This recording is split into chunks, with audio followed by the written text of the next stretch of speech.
नमस्कार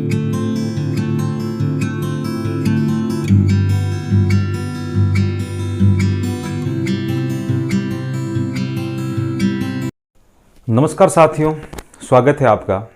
आज आपसे बहुत दिनों बाद मिलना हो रहा है। मैं आपसे इस मुद्दे पे बात करना चाह रहा था कि जो व्लॉगिंग वीडियो थे वो चैनल पे अपलोड करने में देरी हो रही है।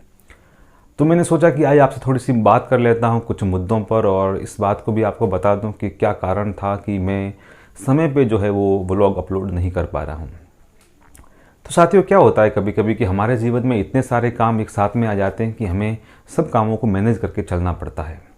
तो ठीक इसी प्रकार से मैं जो जॉब कर रहा हूँ उसमें इस समय जो कार्य है वो बहुत अधिक मात्रा में है, और उसके अलावा मेरे कुछ घरेलू कार्य भी थे। तो थोड़ा सा वीडियो बनाने में और उनको अपलोड करने में देरी हो गई। लेकिन मैं आपको एक वादा ज़रूर करता हूँ कि कुछ दिनों बाद में मैं एक आपको शानदार और अच्छी वीडियो अपलोड करूँगा और आपको आपके सामने पेश करूँगा, और ताकि आप आनंदित हो सके। और मैं वापस अरावली एडवेंचर पे ही 2-4 वीडियो और बनाने वाला हूँ। तो आप लोगों का बहुत शुक्रिया कि आप लोग मुझे जिस तरह स्नेह दे रहे हैं, मेरे सब्सक्राइबर बढ़ रहे हैं और लाइक कर रहे हैं। तो आप सब लोगों को बहुत बहुत धन्यवाद, और आशा करता हूँ कि आप मुझे और सपोर्ट करेंगे ताकि मेरा मोटिवेशन है जो बना रहे। साथियों, आज मैं आपके सामने जीवन के कुछ मूल्यों पे बात करना चाहता हूँ। यानी कि जो काम हम कर रहे हैं उसके पीछे हमारा मोटो क्या है।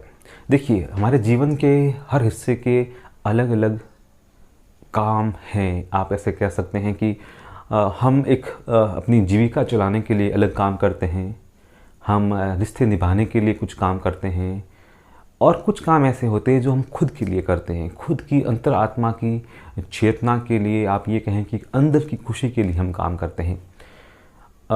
भारत में कुछ चीज़ें ऐसी हैं जिनमें आप मतलब क्या है कि आप अपना रोजगार के रूप में उसको चुन नहीं सकते।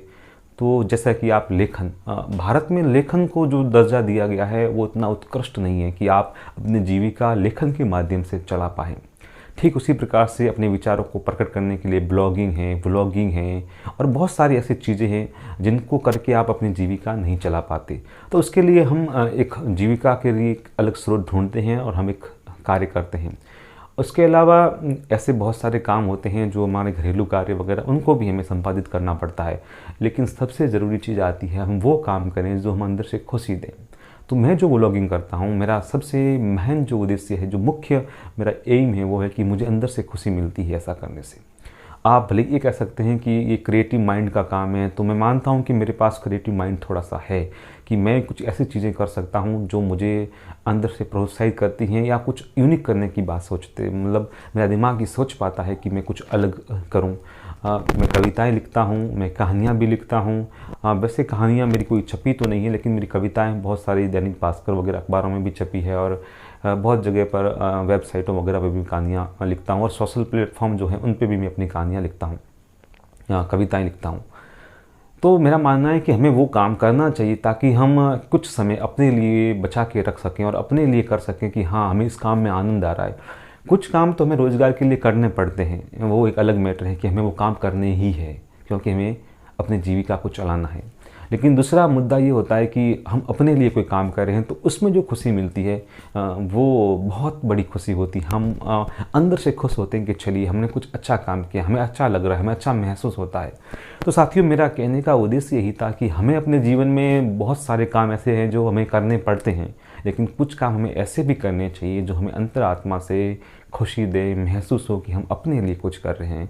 हम अपने जीवन में 24 घंटे का अगर एक दिन मानते हैं हम, तो उसमें से कुछ 1-2 घंटे हम अपने लिए दें कि हम वो काम करें जो हम करना चाहते थे या करना चाहते हैं। ये व्लॉगिंग मेरे लिए वही है कि मैं अपने आप को खुश करने के लिए, अपने आप को अंदर से मांझने के लिए काम करता हूँ, व्लॉगिंग करना। चूँकि लेखन भी अच्छा है, और लेखन को मैं पहले लेखक के रूप में भी काम करता था, लेकिन अब थोड़ी सी टेक्नोलॉजी आ गई है, कुछ ऐसी चीज़ें आ गई हैं कि हम वो कर सकते हैं जो पहले हम अपने विचारों को जो लोगों तक पहुंचाते थे, आप तक पहुंचाने का काम करते थे, तो वो एक ब्लॉग के माध्यम से होता था, लेखन के माध्यम से, शब्दों के माध्यम से। वह हम आपके सामने दिखते नहीं थे। लेकिन अब जो प्लेटफॉर्म आ गए हैं, यूट्यूब कहिए, इंस्टाग्राम कहिए, रील, उसमें हम वो चीज़ें कर सकते हैं और प्रत्यक्ष रूप से आप तक पहुँचा सकते हैं। तो ये हमारे लिए एक अच्छी बात, एक अच्छा प्लेटफॉर्म है कि हम ये काम एक दृश्य और सर्वे दोनों ही रूपों में आपके सामने कर पा रहे हैं। लेकिन साथ में जब हम वो काम करना शुरू करते हैं कि जो हम करना चाहते हैं, तो इनमें बहुत सारी समस्याएं भी आती है।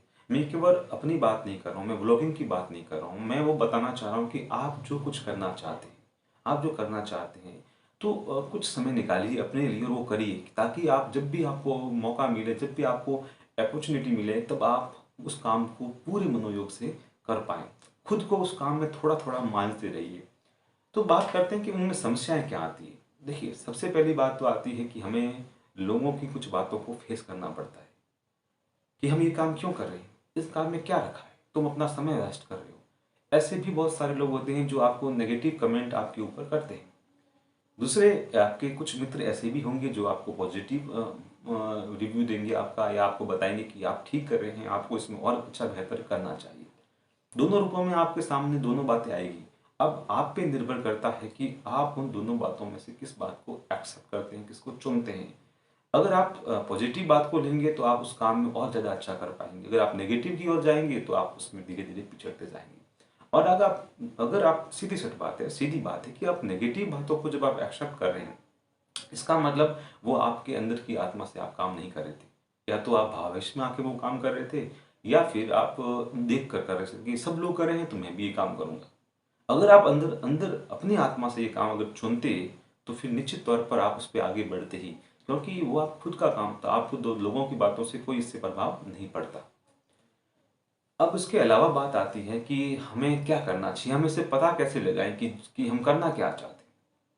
ये भी बहुत सारे लोग कहते हैं कि मैं ये भी करना चाहता हूँ। जब हम डॉक्टर को देखते हैं तो डॉक्टर बनना चाहते हैं, इंजीनियर को देखते हैं इंजीनियर बनना चाहते हैं, नेता को देखते हैं नेता बनना चाहते हैं, आईएएस को देखते हैं आईएएस बनना चाहते हैं।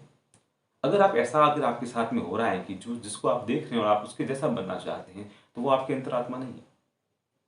क्योंकि आप भावावेश में आके उसकी तरह बनना चाहते हैं।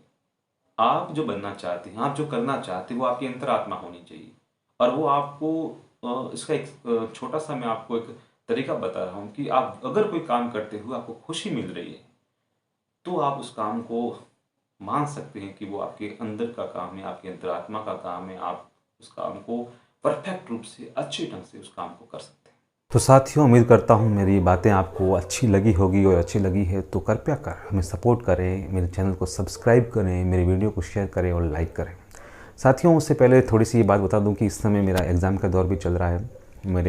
मैं जो कार्य कर रहा हूँ, स्कूल में बच्चों के एग्ज़ाम भी है, मेरे खुद के भी कुछ एग्ज़ाम है, और कुछ मेरा एक और भी जो मेरे जीवन का प्रमुख उद्देश्य है, वो भी धीरे धीरे करीब आ रहा है। तो कुल मिला के कि इस समय मैं थोड़ा सा बहुत ज़्यादा व्यस्त हूँ। माफ़ी चाहता हूँ, वीडियो में थोड़ी देरी हो रही है। आप लोग प्रेम और स्नेह बनाए रखेंगे मेरे साथ जुड़े रहेंगे, ताकि आपका प्यार और स्नेह मुझे अपने इस कार्य में, जो मेरे अंतरात्मा का कार्य है, उसको करने में मुझे प्रेरित करे। धन्यवाद साथियों, फिर से मिलते हैं अगले वीडियो में। Thank you.